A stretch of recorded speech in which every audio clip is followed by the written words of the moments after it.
Madam Speaker, what has happened over the last few days in Canada is unprecedented. An internationally funded, politically organized, far-right attack on our democracy, threats and intimidation directed at our citizens, Parliament shut down because of security concerns.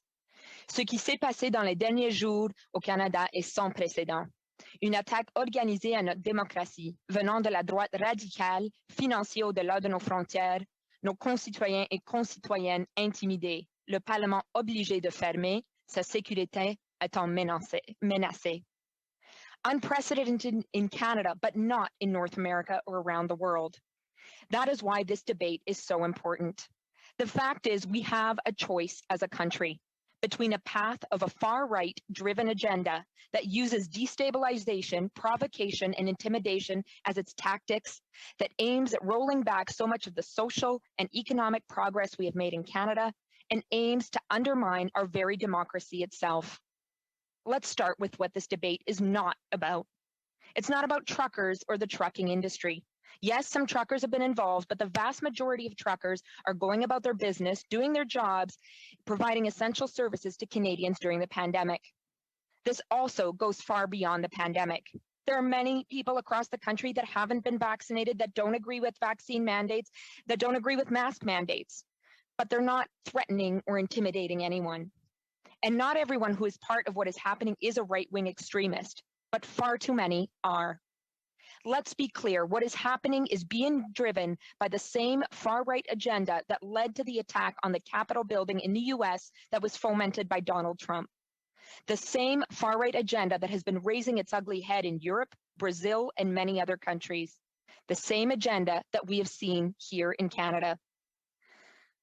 Let's be clear, as someone who is the descendant of those who fought against fascism in Europe, a descendant of those who know what dictatorships are really all about, and were part of the struggle to bring back democracy in their home country. We, as Canadians, cannot be complacent about the threat of this far-right agenda to Canada. Let's also be clear, when you ignore or even condone what we have seen, you are part of the problem.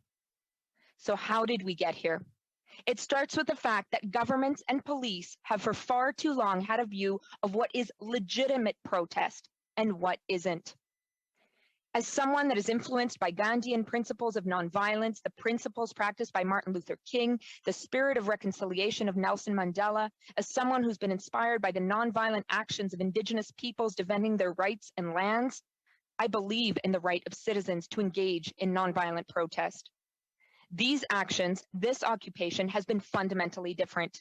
It has targeted not only our institutions, but our citizens as well, with racist, misogynist, homophobic, and transphobic abuse. Abuse aimed at people following health orders for wearing masks. And the response? Does anyone believe that we would be dealing with what we are seeing today if the protesters were Indigenous, Black, racialized, climate justice activists, or students like at the G20 or in Quebec, or workers on strike?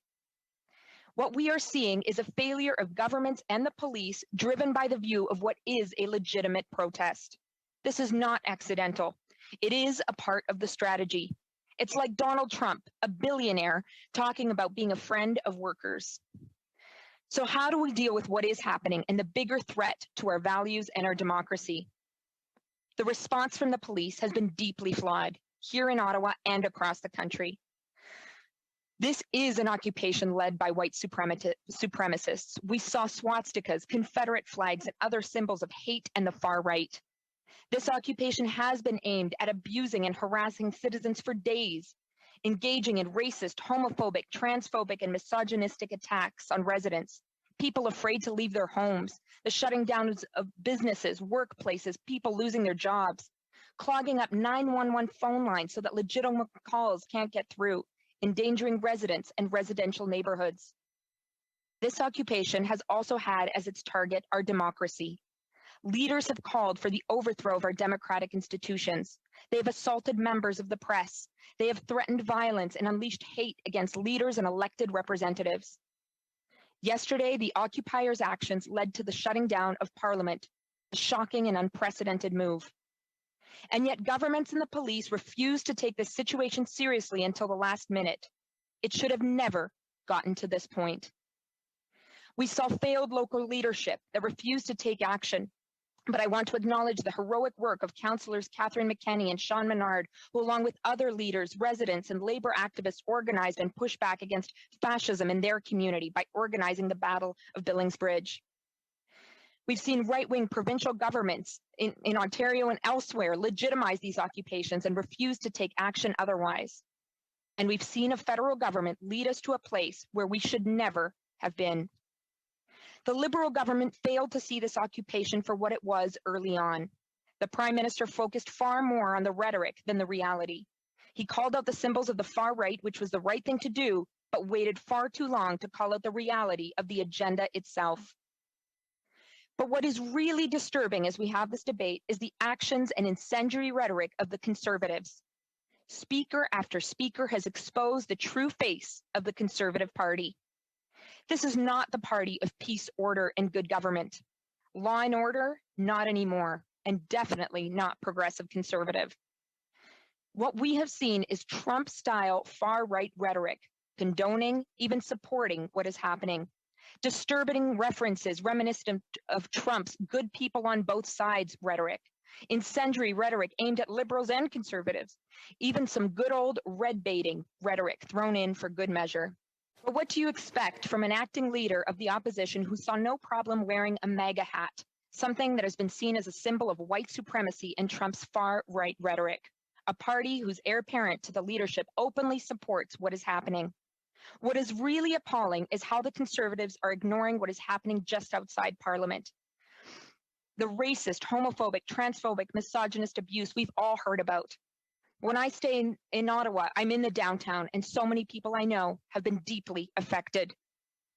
Conservative MPs have gone out of their way to encourage this occupation. A Conservative MP did an interview in front of a flag with swastikas on it. They've taken pictures, shaken hands, thumbs up, and in this House gaslit the country, telling us these were peaceful gatherings.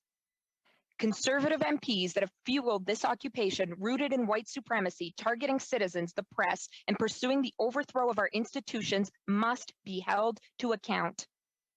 There must be an inquiry into how we arrived at this place, how this occupation came to pass. Who funded it? Who fomented it? Who failed to act?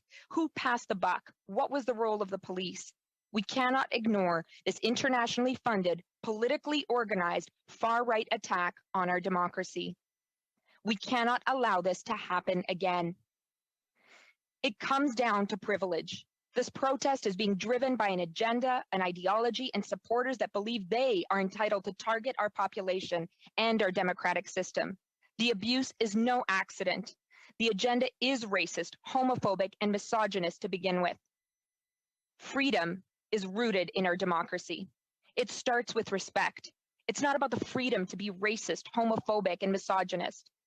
The very idea of freedom has been hijacked and distorted. It's been used by many to support privilege, particularly white privilege. The privilege to endanger and harass others, the privilege to impose an all-right, foreign-funded attack on our democracy. But this cannot be a moment in time where we sit idly by as the far right becomes emboldened. This cannot be a moment where we sit idly by and allow fascism to be normalized and legitimized. This cannot be a moment where we sit idly by and allow for the police and other institutions to belatedly respond and then carry on to crack down on people peacefully defending their rights, including workers on strike, Indigenous peoples defending their lands, Black and racialized communities rising up, climate activists fighting for our survival. This cannot be a moment where we sit idly by and allow for this status quo to carry on. This is not the Canada we can be. We can be, and we must be, a country that practices respect, denounces bigotry, strengthens our democracy, and acts on the racial, social, economic, and environmental justice we all deserve. Thank you.